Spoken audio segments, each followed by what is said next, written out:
करोड़ों की मालकिन होने के बावजूद आज यह लड़की एक बूंद खून के लिए दर दर भटक रही थी। हॉस्पिटल के बाहर खड़ी वह बार बार हर आने जाने वाले से सिर्फ एक ही सवाल पूछ रही थी, प्लीज किसी का ब्लड ग्रुप ओ नेगेटिव है क्या? लेकिन हैरानी की बात यह थी, जिसके पास पैसे की कोई कमी नहीं थी, आज उसकी मदद करने वाला कोई नहीं था। डॉक्टर ने भी साफ कह दिया था, अगर अगले 20 मिनट में खून नहीं मिला तो मरीज को बचाना मुश्किल है।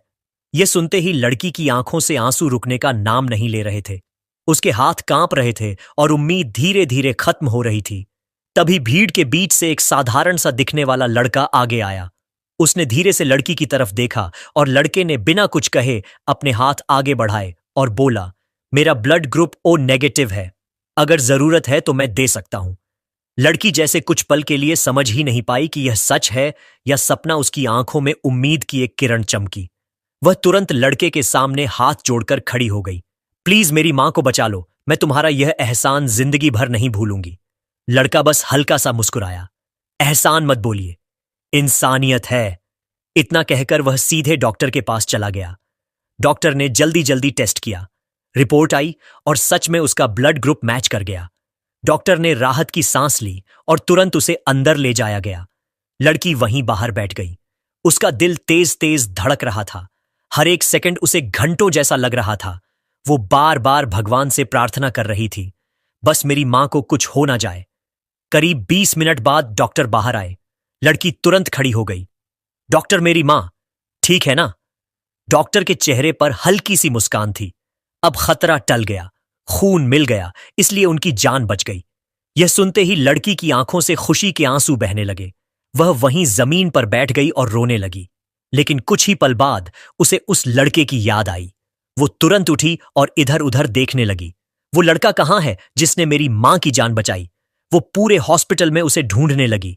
रिसेप्शन कॉरिडोर, बाहर गेट, लेकिन वह कहीं नजर नहीं आया। लड़की परेशान हो गई। इतना बड़ा काम करके वो बिना कुछ कहे चला गया। तभी एक नर्स उसके पास आई। आप उसी लड़के को ढूंढ रही हैं ना? लड़की ने जल्दी से कहा। हां, वह कहां है? मुझे उससे मिलना है। नर्स ने थोड़ा रुक कर कहा। वो अभी भी अंदर ही है। लेकिन लड़की घबरा गई। लेकिन क्या? नर्स ने धीरे से कहा। वो लड़का खुद भी बहुत कमजोर है। उसने अपना आखिरी यूनिट खून दिया है। यह सुनते ही लड़की के चेहरे का रंग उड़ गया। क्या मतलब? नर्स बोली। मतलब यह कि वो पहले से ही बीमार था, फिर भी उसने बिना सोचे आपकी मां के लिए खून दे दिया। लड़की के दिल में एक अजीब सी हलचल होने लगी, जिसे वह अभी तक एक साधारण लड़का समझ रही थी। वो असल में कितना बड़ा दिल वाला इंसान था। वो तुरंत आईसीयू की तरफ दौड़ी। कांच के उस पार वो लड़का बेड पर लेटा हुआ था। उसके हाथ में सलाइन लगी थी। उसका चेहरा थोड़ा पीला पड़ गया था, लेकिन उसके होठों पर फिर भी हल्की सी मुस्कान थी। लड़की की आंखों से फिर आंसू बहने लगे। वह धीरे धीरे अंदर गई और उसके पास जाकर खड़ी हो गई। तुमने ऐसा क्यों किया? लड़के ने आंखें खोली और धीमी आवाज में बोला, क्योंकि किसी की मां को बचाना सबसे बड़ा काम होता है। लड़की कुछ बोल ही नहीं पाई। उसके मन में एक सवाल बार बार घूम रहा था, आखिर यह लड़का है कौन? वह धीरे से उसके पास कुर्सी खींचकर बैठ गई। कुछ पल दोनों के बीच खामोशी रही। फिर लड़की ने धीरे से कहा, तुम्हारा नाम क्या है? लड़के ने हल्की सी मुस्कान के साथ जवाब दिया, आदित्य, मैं हूं। लड़की ने कहा। पायल? आदित्य ने सिर हिलाया। अच्छा नाम है। पायल ने उसकी तरफ देखा।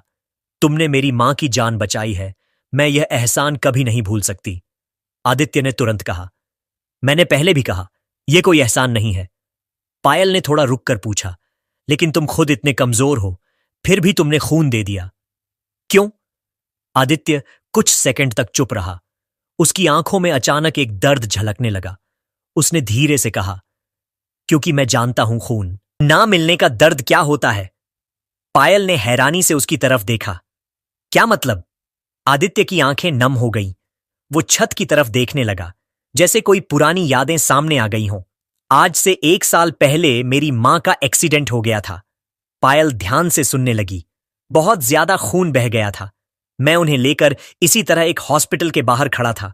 उसकी आवाज कांपने लगी। मैं भी हर किसी से यही पूछ रहा था, प्लीज किसी का ओ नेगेटिव है क्या? पायल की आंखें भर आईं, लेकिन उस दिन कोई नहीं आया। उसने अपनी आंखें बंद कर ली। डॉक्टर बार बार कह रहे थे, जल्दी खून लाओ, नहीं तो बचाना मुश्किल है। मैं लोगों के आगे हाथ जोड़ रहा था, गिड़गिड़ा रहा था, लेकिन किसी ने मदद नहीं की। पायल अब रोने लगी थी। आदित्य ने धीमे से कहा, और फिर मेरी माँ। वो चुप हो गया। कुछ सेकंड बाद उसकी आंखों से आंसू निकल आए। पायल मुझे छोड़कर चली गई। कमरे में सन्नाटा छा गया। पायल का दिल अंदर से हिल गया। आदित्य ने खुद को संभालते हुए कहा, उस दिन मैंने खुद से एक वादा किया कि अगर कभी किसी को खून की जरूरत होगी तो मैं कभी मना नहीं करूंगा, चाहे मेरी हालत कैसी भी हो। पायल के आंसू रुक ही नहीं रहे थे। वो धीरे से बोली, तुमने बहुत बड़ा दर्द सहा है। आदित्य हल्का सा मुस्कुराया। शायद इसी दर्द ने मुझे इंसान बना दिया। कुछ देर दोनों चुप बैठे रहे। फिर पायल ने अपने आंसू पोंछे और कहा, अब से तुम अकेले नहीं हो। आदित्य ने उसकी तरफ देखा। मतलब? पायल ने कहा, तुमने मेरी मां की जान बचाई है, अब तुम्हारी जिम्मेदारी मेरी है। आदित्य थोड़ा असहज हो गया। नहीं, इसकी जरूरत नहीं है। पायल ने हल्की सी मुस्कान के साथ कहा, यह कोई एहसान नहीं है, इंसानियत है। आदित्य चुप हो गया। अगले दिन पायल अपनी मां के साथ घर आ गई। उसका घर किसी महल से कम नहीं था। बड़ी बड़ी दीवारें, चमचमाती गाड़ियां, नौकर चाकर। लेकिन उस दिन पायल का ध्यान किसी चीज पर नहीं था।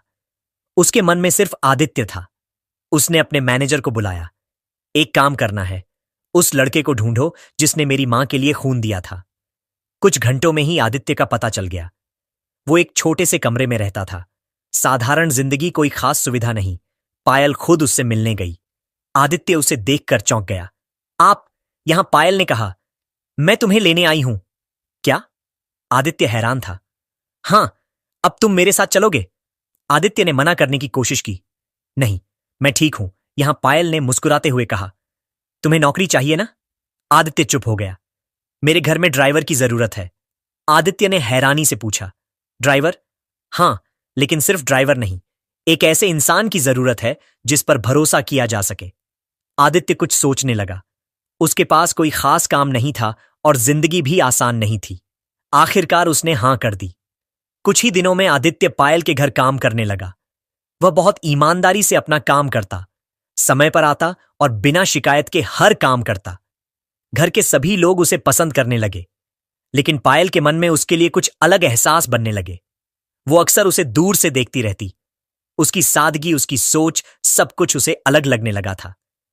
एक दिन पायल ने देखा आदित्य किसी से फोन पर बात कर रहा था। उसका चेहरा थोड़ा घबराया हुआ था। वो बार बार कह रहा था, क्या फिर से खून की जरूरत है? ठीक है, मैं आ रहा हूं।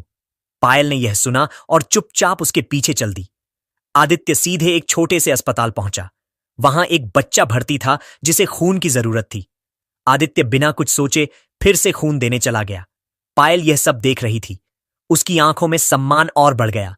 लेकिन तभी डॉक्टर बाहर आया और बोला, तुम बार बार खून दे रहे हो, यह तुम्हारे लिए खतरनाक हो सकता है। आदित्य ने बस इतना कहा, अगर मेरी वजह से किसी की जान बच सकती है तो मैं रुक नहीं सकता। पायल का दिल भर आया। लेकिन उसी वक्त अचानक पायल के फोन पर एक कॉल आया। वो कॉल उसके बिजनेस से जुड़ा था और जो खबर उसे मिली उसे सुनकर उसके पैरों तले जमीन खिसक गई। मैम, कंपनी में बहुत बड़ा फ्रॉड हुआ है। पायल के हाथ कांपने लगे। उसने आदित्य की तरफ देखा जो अभी भी अंदर खून दे रहा था और उसके मन में अजीब सा शक पैदा हुआ। क्या यह सब कहीं आदित्य से जुड़ा नहीं? पायल के हाथ कांपने लगे। उसने फोन धीरे धीरे नीचे रखा। उसकी नजर फिर आदित्य पर गई जो अभी भी अंदर उस बच्चे के लिए खून दे रहा था। दिल कह रहा था, यह लड़का ऐसा नहीं हो सकता, लेकिन दिमाग बार बार सवाल उठा रहा था। इतनी बड़ी कंपनी में फ्रॉड और उसी वक्त आदित्य का यूं बार बार गायब होना, क्या यह सिर्फ इत्तेफाक है? पायल अंदर ही अंदर उलझ गई। कुछ देर बाद आदित्य बाहर आया। थोड़ा कमजोर लग रहा था, लेकिन चेहरे पर वही सुकून था। बच्चा अब ठीक है, उसने हल्की मुस्कान के साथ कहा। पायल बस उसे देखती रह गई। उसके मन में तूफान चल रहा था। वह चाहकर भी कुछ नहीं बोली। दोनों चुपचाप घर वापस आ गए। उस रात पायल को नींद नहीं आई। बार बार वही सवाल, वही शक। अगले दिन पायल ने अपने सबसे भरोसेमंद मैनेजर को बुलाया। मुझे हर हाल में सच जानना है, कंपनी में जो फ्रॉड हुआ है उसके पीछे कौन है? मैनेजर ने सिर हिलाया। मैं पूरी जांच करवाता हूं, मैम, पायल ने थोड़ी देर रुककर कहा, और आदित्य पर भी नजर रखो। मैनेजर थोड़ा चौंका। आदित्य? हां, पायल ने धीरे से कहा, बस चुपचाप, बिना उसे पता चले। दिन गुजरते गए। आदित्य पहले की तरह ही अपना काम करता रहा। समय पर गाड़ी निकालना, पायल को ऑफिस छोड़ना, घर के कामों में मदद करना। लेकिन अब पायल का नजरिया बदल चुका था। वो हर छोटी बात नोटिस करने लगी। आदित्य कब फोन करता है, कहां जाता है, किससे मिलता है। एक दिन मैनेजर पायल के पास आया। मैम, कुछ जानकारी मिली है। पायल का दिल तेज धड़कने लगा। क्या कंपनी के अकाउंट से करोड़ों रुपए किसी अनजान अकाउंट में ट्रांसफर हुए हैं और वो अकाउंट किसी आदित्य के नाम पर है? यह सुनते ही पायल के पैरों तले जमीन खिसक गई क्या? लेकिन मैनेजर ने कहा, पूरा नाम मैच नहीं कर रहा और कुछ डिटेल्स अलग हैं। पायल उलझ गई। मतलब शक तो है, लेकिन पक्का सबूत नहीं। पायल चुप हो गई। उसे याद आया आदित्य का दर्द, उसकी मां की कहानी। क्या वह सब झूठ था? उसके दिल में डर बैठ गया। उसी शाम पायल ऑफिस से घर लौट रही थी। आदित्य गाड़ी चला रहा था। अचानक पायल ने कहा, आदित्य, गाड़ी रोको। गाड़ी सड़क किनारे रुक गई। पायल ने उसकी तरफ देखा। मुझे तुमसे कुछ पूछना है। आदित्य ने शांत नजरों से देखा।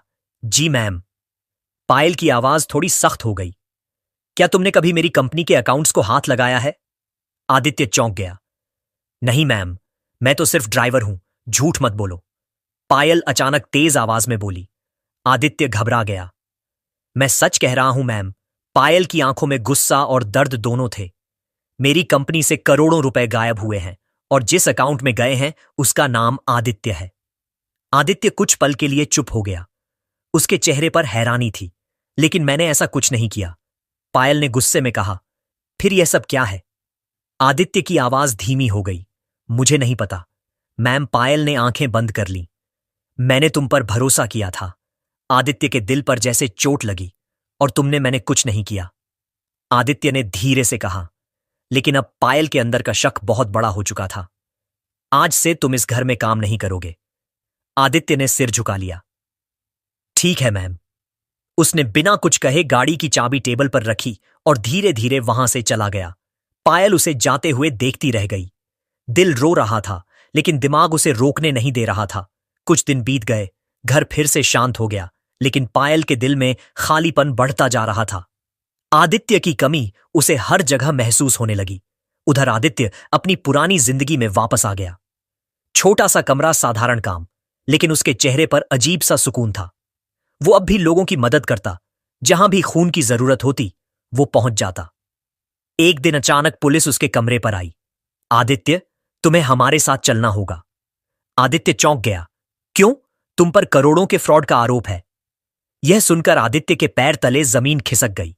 उसे तुरंत गिरफ्तार कर लिया गया। यह खबर जल्दी ही पायल तक पहुंची। वो हैरान रह गई। क्या सच में आदित्य दोषी है? लेकिन उसके दिल में अब भी कहीं ना कहीं आवाज आ रही थी, नहीं, यह लड़का ऐसा नहीं हो सकता। उसी वक्त मैनेजर भागता हुआ आया। मैम, एक बहुत बड़ी जानकारी मिली है। पायल ने जल्दी से पूछा। क्या असली फ्रॉड करने वाला कोई और है और उसने जानबूझकर आदित्य का नाम इस्तेमाल किया है? पायल की आंखें फैल गई। क्या? और वो इंसान आपके बहुत करीब है? पायल का दिल जोर जोर से धड़कने लगा। कौन है वो? मैनेजर ने धीरे से नाम लिया और वो नाम सुनते ही पायल के होश उड़ गए। अमन सर। पायल कुछ पल के लिए बिल्कुल चुप रह गई। अमन, उसका अपना चचेरा भाई, जिस पर उसने आंख बंद करके भरोसा किया था, यह कैसे हो सकता है? उसकी आवाज कांप रही थी। मैनेजर ने कहा, मैम, हमने सारे ट्रांजैक्शन ट्रैक किए हैं। वो पिछले कई महीनों से धीरे धीरे पैसे निकाल रहा था और जब मामला बड़ा हुआ तो उसने किसी आदित्य के नाम पर फर्जी अकाउंट बनाकर सारा इल्जाम उस पर डाल दिया। पायल के हाथ कांपने लगे। उसकी आंखों के सामने आदित्य का चेहरा घूम गया। वो पल जब उसने कहा, मैंने कुछ नहीं किया, और उसने बिना सच जाने उसे घर से निकाल दिया। उसकी आंखों से आंसू बहने लगे। मैंने क्या कर दिया? वो तुरंत खड़ी हुई। आदित्य कहाँ है? मैनेजर ने कहा। पुलिस उसे ले गई। पायल बिना एक सेकंड गंवाए सीधे पुलिस स्टेशन की तरफ दौड़ पड़ी। उसका दिल जोर जोर से धड़क रहा था। हर पल उसे अपनी गलती का एहसास हो रहा था। कुछ ही देर में वह वहां पहुंच गई। अंदर एक कोने में आदित्य बैठा था। उसका चेहरा शांत था, लेकिन आंखों में हल्का सा दर्द साफ दिखाई दे रहा था। पायल उसे देखते ही टूट गई। वो दौड़कर उसके पास गई। आदित्य? आदित्य ने धीरे से सिर उठाया और पायल को देखा। आप यहां? पायल की आंखों से आंसू रुक ही नहीं रहे थे। मुझे माफ कर दो आदित्य, प्लीज। पायल चुपचाप उसे देखता रहा। मैंने तुम्हें बिना सच जाने दोषी समझ लिया, तुम्हारे ऊपर शक किया, तुम्हें घर से निकाल दिया। उसकी आवाज टूट रही थी। और तुम वह इंसान हो जिसने मेरी मां की जान बचाई। पूरे कमरे में सन्नाटा छा गया। आदित्य ने धीरे से पूछा, तो सच क्या है? पायल ने रोते हुए सब कुछ बता दिया। अमन का नाम, उसका धोखा पूरा। सच। आदित्य कुछ पल चुप रहा, फिर हल्की मुस्कान दी। मुझे पता था मैंने कुछ गलत नहीं किया। पायल रोते हुए उसके सामने हाथ जोड़कर खड़ी हो गई। प्लीज आदित्य, मुझे माफ कर दो, मैंने तुम्हारा दिल बहुत दुखाया है। आदित्य ने धीरे से उसके हाथ नीचे किए। आप हाथ मत जोड़िए, गलती इंसान से ही होती है। पायल हैरान रह गई। तुम मुझे माफ कर रहे हो? आदित्य ने मुस्कुराते हुए कहा, अगर मैं आपको माफ नहीं करता तो मैं अपनी मां से किया हुआ वादा तोड़ देता। उन्होंने हमेशा सिखाया था कि दिल बड़ा रखना। पायल की आंखों से आंसू फिर बहने लगे। तुम सच में बहुत अलग हो आदित्य। तभी पुलिस इंस्पेक्टर वहां आया। मैम, हमने असली आरोपी को पकड़ लिया है और आदित्य पर लगे सारे आरोप हटा दिए गए। पायल ने राहत की सांस ली। कुछ देर बाद आदित्य बाहर आ गया। पायल उसके सामने खड़ी थी। थोड़ा झिझकते हुए उसने कहा, आदित्य, क्या तुम वापस मेरे घर चलोगे? आदित्य चुप हो गया। मैं जानती हूं मैंने तुम्हारे साथ बहुत गलत किया, लेकिन मुझे एक मौका दो, मैं फिर से सब ठीक करना चाहती हूं। आदित्य ने धीरे से कहा, मैं सिर्फ एक ड्राइवर हूं। पायल ने तुरंत जवाब दिया, नहीं, तुम सिर्फ ड्राइवर नहीं, तुम वह इंसान हो जिस पर भरोसा किया जा सकता है।